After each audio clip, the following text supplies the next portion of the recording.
Poco X5 5G adalah smartphone 5G terjangkau dengan harga mulai dari 3,5 juta. Kehadirannya bukan untuk meneruskan atau menyempurnakan model sebelumnya, melainkan lebih seperti seri smartphone yang benar-benar baru. Fitur utamanya meliputi teknologi seluler generasi kelima, jelas melekat pada nama resminya, tertera pada box, dan juga ada keterangan 5G di punggungnya. Otaknya mengandalkan chipset Qualcomm Snapdragon 695 5G.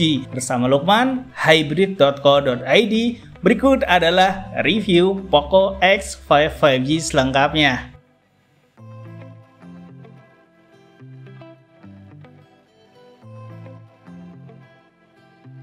Mulai dari desain, Poco X5 5G tampil beda jika dibandingkan dengan perangkat Poco yang ada di Indonesia. Desain modul kameranya baru, blok kameranya berbentuk kotak yang menonjol menampilkan dua lingkaran lensa yang cukup besar, satu agak kecil dan dual LED flash dengan penekanan warna hitam bertuliskan Poco di kanannya. Panel belakang dan bingkainya terbuat dari material plastik dengan sentuhan anti glare buram. Build quality-nya solid dan bingkainya non kotak. Pinggirannya dibuat agak melengkung sehingga lebih klop dalam pelukan tangan. Walau bingkainya non kotak dan punya panel AMOLED, sensor sidik jarinya terletak di sebelah kanan menyatu dengan tombol power. Bodinya mengantongi sertifikasi IP53 yang membuatnya tahan terhadap debu dan cipratan air. Dengan kaca Gorilla Glass 3 di bagian depan dan case bawaan untuk perlindungan penggunaan sehari-hari. Ketebalannya 8 mm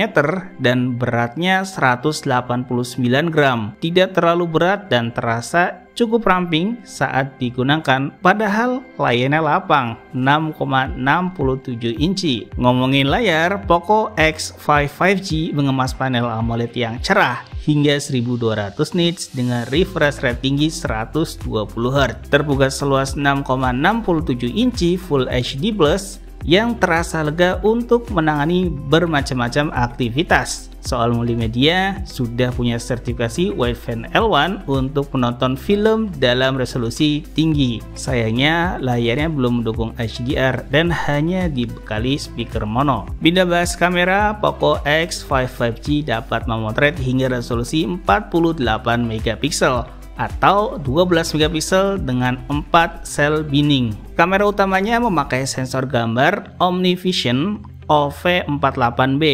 bersama kamera 8 megapiksel dengan lensa ultrawide, 2 megapiksel makro dan kamera depan 13 megapiksel. Pada pencahayaan yang ideal, hasil fotonya cukup tajam dan warnanya juga natural. Namun ketika memotret di scene yang lebih kompleks, cahaya menantang, dan kondisi minim cahaya, hasilnya menurun. Keputusan Poco memilih menggunakan Snapdragon 6 series dibanding 7 series berpengaruh pada kemampuan kameranya.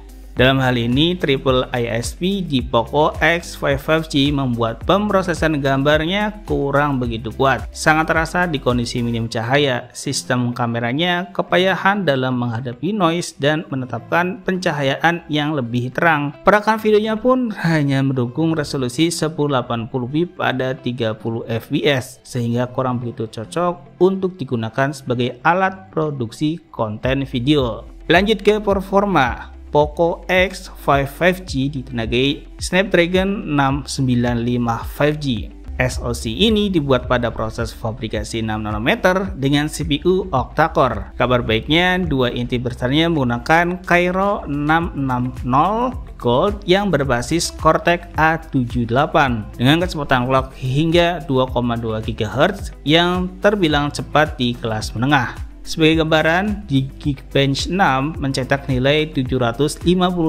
poin untuk single core dan 1954 poin untuk multi-core. Unit yang saya review varian RAM 8GB yang dapat ditambah hingga 5GB secara virtual dan penyimpanan internalnya 256GB.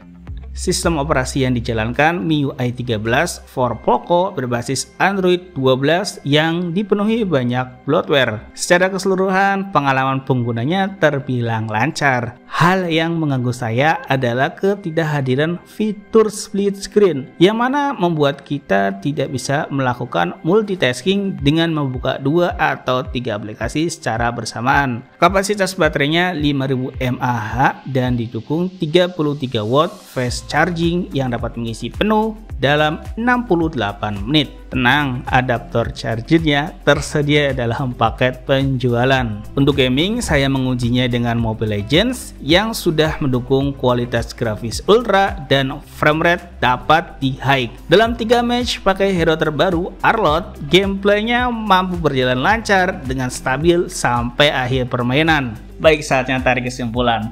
Kehadiran Poco X5 5G bukan untuk meningkatkan atau menyempurnakan model sebelumnya, yakni Poco X3 NFC, melainkan sebagai alternatif lain dengan harga lebih terjangkau. Jadi posisinya memang berbeda. Tampaknya Poco ingin menjangkau pengguna umum yang lebih luas. Jadi bukan diperuntukkan untuk para veteran Poco yang biasa atau Gen Z tingkat lanjut yang membutuhkan performa atau kamera yang lebih mumpuni.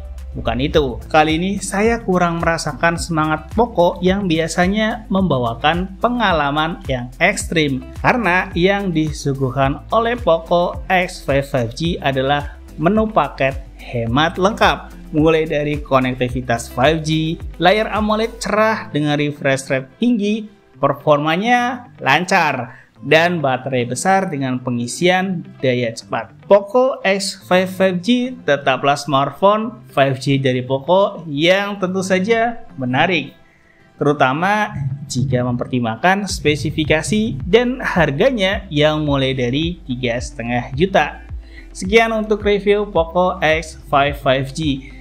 Kalian bisa baca review lengkapnya di hybrid.co.id.